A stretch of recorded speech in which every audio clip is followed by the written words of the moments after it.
Hi అండి, అందరికీ నమస్తే. మీరు చూస్తున్నది హారిక కిచెన్. పచ్చి రొయ్యల రెసిపీ నేను చేసినట్టు చేయండి. చాలా అంటే చాలా బాగుంటుంది. వేడి వేడి రైస్లోకి, పరాటాలోకి, ఇంకా చపాతీలోకి అయితే చాలా టేస్ట్ అవుతుంది. నేను చేసినట్టు చేయండి. ఎలా వచ్చిందో కామెంట్ బాక్స్లో కామెంట్ చేయండి. వీడియోలోకి వెళ్దాం. ఫస్ట్ ఆఫ్ ఆల్ అయితే మనము పచ్చి రొయ్యలు తీసుకునేటప్పుడు కొంచెం గ్రే కలర్లో ఉంటే కానీ మనం ఉడకబెట్టుకోవాలి. ఉడకబెట్టుకుంటే నీసు వాసన మొత్తం వెళ్ళిపోతుంది అన్నట్టు. ఉడకబెట్టి తీసేసి పక్కన పెట్టుకోవాలి. పక్కన పెట్టి వాటర్ అన్నీ పడేయాలి. పడేసిన తర్వాత వేరొక ప్యాన్ పెట్టుకొని అందులో ఆనియన్స్ మసాలా గురించి ఫస్ట్ ఆఫ్ ఆల్ అయితే ఆనియన్స్ సన్నగా పొడవుగా కట్ చేసుకొని ఆనియన్స్ 5-6 పచ్చిమిరపకాయలు, సాజీరా, గరం మసాలా, దాల్చిన చెక్క, నల్ల మిరియాలు, కొద్దిగా 1 టీ స్పూన్ ఆయిల్ వేసి టమాటా వేసిన క్లిప్ అయితే మిస్ అయింది ఫ్రెండ్స్.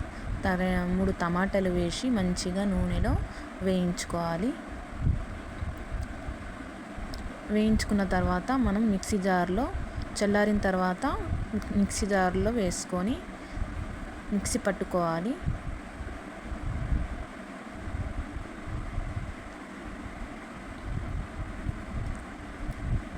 మిక్సీ జార్లో వేసుకున్న తర్వాత 1 టీ స్పూన్ ధనియాల పొడి, 2 స్పూన్ నేనైతే గసగసాలు వేసుకున్న, 1 స్పూన్ నువ్వులు వేసుకున్న.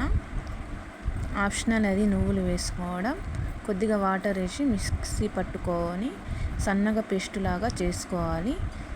అదే ప్యాన్లో రెసిపీకి సరిపడంత ఆయిల్ వేసుకొని సన్నగా తరుముకున్న ఆనియన్స్ వేసుకోవాలి.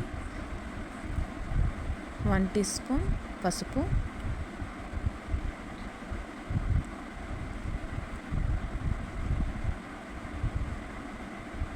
2 స్పూన్ అల్లం వెల్లుల్లి పేస్ట్ వేసుకోవాలి. వేసుకున్న తర్వాత పచ్చి వాసన పోయిన దాకా అయితే మంచిగా కలుపుకోవాలి. ఆనియన్స్, అల్లం వెల్లుల్లి పేస్ట్, పసుపు బ్రౌన్ కలర్ వచ్చిన దాకా మంచిగా కలుపుకున్న తర్వాత అందులో 2 స్పూన్ రెడ్ చిల్లీ పౌడర్, మన రుచికి సరిపడంత సాల్ట్ వేసుకొని కలుపుకోవాలి. మనం మిక్సీ పట్టుకున్న మసాలా కూడా వేసుకోవాలి. అందులోనే ఆనియన్స్లో వేసుకోవాలి. వేసుకొని మంచిగా కలుపుకోవాలి. ఆయిల్ మొత్తము సైడ్ నుంచి వచ్చిందాకా కలుపుకున్న తర్వాత మనము పచ్చి రొయ్యలు ఉడికించి పెట్టుకున్నాం కదా, ఆ పచ్చి రొయ్యలు వేసుకొని మంచిగా కలుపుకోవాలి.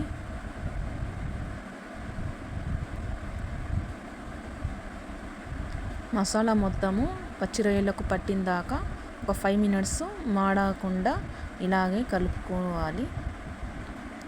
కలుపుకున్న తర్వాత మన నిమ్మకాయ సైజ్ అంతా చింతపండు ఒక అరగంట ముందే నానబెట్టుకొని రసం తీసుకొని మనం మిక్సీ జార్లో వేసుకొని అదే వాటరు మనం మిక్సీ జార్లో వేసుకున్న మసాలా మిక్సీ జార్లో ఉన్నది కదా, అదే వాటరు చింతపండు రసం వేసుకొని మంచిగా కలుపుకొని అదే మసాలా మనం అందులోనే వేసుకోవాలి.